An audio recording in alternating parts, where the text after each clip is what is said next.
Dah rekod tak bilang? Okay guys, Assalamualaikum warahmatullahi wabarakatuh. Saya Hassan Abdul Rahman, second gen owner Pondok Abang. I tengah tengok lauk ni. Ada nasi, ada bergedil, ada lauk. I teringat dulu time I NS, time I was in the fire station, malam-malam dekat fire post ke apa, wah lapar gila kat station. Tak ada makanan nak makan. Tapi kalau ni dulu ada ni macam yang makanan memang power. Come I tunjuk you.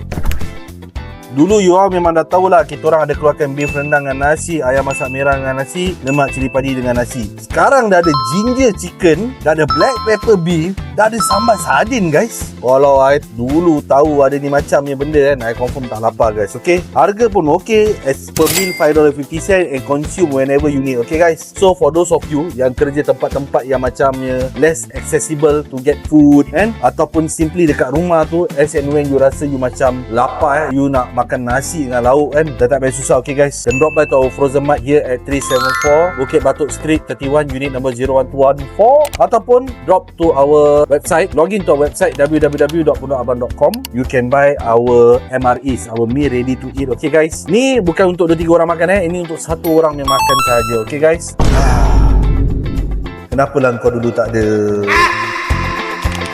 Order now from pondokabang.com. The best authentic Malay food made traditionally.